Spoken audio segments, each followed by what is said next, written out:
Hello everybody, welcome back to Fish Den 365. I'm Den Haring and welcome back to Top Water Tuesday. Today we're going to be featuring the Savage Gear Lilly Ninja Mouse.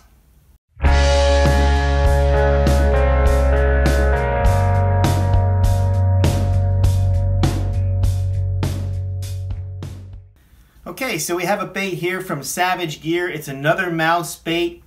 It's a top water bait. It's meant to be fished in heavy cover. You may remember a few weeks back we did a review of the live target mouse. You can see here's the same colors. You can see some differences on these two. Now they both have their pros and cons, and that's okay because the advantage that one has is a disadvantage for the other and vice versa. So in other words, there's fishing conditions for one, fishing conditions that the other is better suited to. And the first thing to point out the differences between the Savage Gear mouse and the Copper's Live Target is take a look at the hooks, the hook arrangement on these baits. Notice the gap right here on the Live Target mouse versus on the Savage Gear Ninja Lilly mouse. It's different. And both are very soft mice. The Savage Gear mouse is just a little longer than the Live Target, but it's a little narrower as well. They're both very soft. They both have really good hook sets, but the Lilly Ninja mouse, the hooks are tighter to the body than on the Live Target. And the advantage of that is that this behaves much better in heavy cover. I like the Live Target in sparse cover and outside heavy cover because these hooks tend to catch on to weeds if you throw it in the slop. The nice thing about the Live Target is that you can walk the dog in open water with it really nice, and it catches a lot of fish that way. The Lilly Ninja Mouse, it's a little harder to walk the dog, but you can do it, and it comes through the weeds extremely well, especially lily pads, but it comes through slop, milfoil, that kind of thing as well. And so this is a really good bait to throw in the heavier, thicker cover. It also has a different type of tail where it just has this skirt as a tail, which tends to spread out when it's in the water. The nice thing about these Lilly Ninja mice, they come in different colors. Here's a color I love to throw in lily pads because it's similar to the coloration of the pads themselves. So it looks natural and it blends in well, and the fish will key in on that.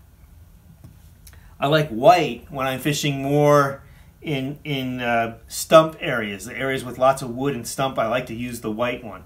And here's a short video of a big one that I caught on the white Lilly Ninja mouse a few years back.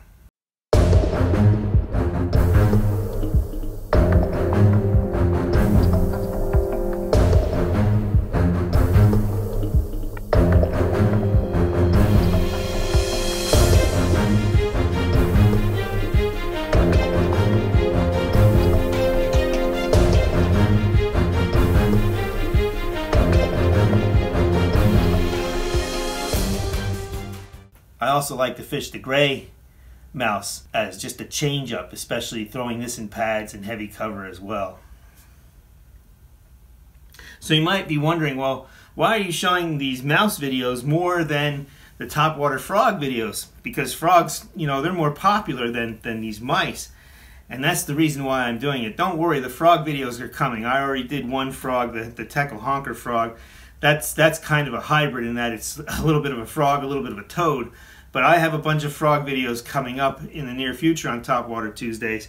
But I started more with these mouse lures because when everybody else, when people are zigging in fishing, I like to zag. And the reason for that is I fish in a lot of heavily pressured lakes, Nakamixon being one of them. Everybody fishes down there. And the people who fish Nakamixon, most of those guys are extremely good anglers. So those fish are seeing a lot of good presentations. And they see a lot of frogs down there. And so I like to throw a little something different. And this mouse gives just a little bit of a different profile, has a different look to it. Still looks like, you know, some type of general food for the fish to eat. And the other reason I like these mice is because they have a narrower profile than the frog. They're not as wide-bodied, they're thinner-bodied, and because of that, they'll fit between lily pad leaves easier. They'll fall in between them. It's very hard to catch a fish off a pad. In other words, if this mouse is sitting on a pad, they'll try and blow up on it because they'll sense its weight there, and they'll sense, maybe they'll see something hanging over like that. They'll blow up on it, the mouse will fly off out of the water, but oftentimes they don't get the mouse in their mouth that way. But if you can get it in between the pads, just so that it's sitting in the water just a little bit like this, well, now they can grab hold of it, and they'll come up and they'll grab that thing and you can hook them.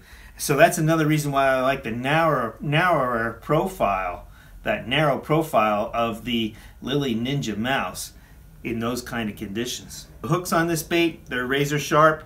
You know, they come that way, which is really nice. And the other big advantage of this Lilly Ninja mouse is the price. You can get this mouse for like $5, $5 or $6 is the price that I was paying for these when I was buying them. The one thing about it, I'm not so sure they're available so much anymore. I think I saw them on one of the websites that I was looking at when I did a brief search in that same price range, $5, $6. That's about half the price, a little less than half the price of the live target mouse.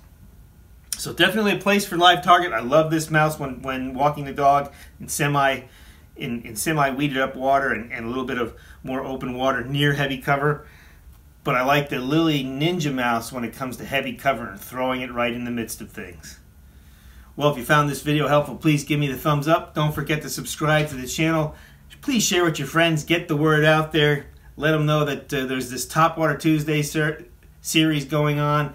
People are getting more and more excited about it. It's topwater time now, or real soon. Water's warming up, so these videos become more and more important as we go forward, and they'll become more and more prominent as well in the topwater fishing. Remember, we're certified bassified, and as always, may God bless your fishing endeavors.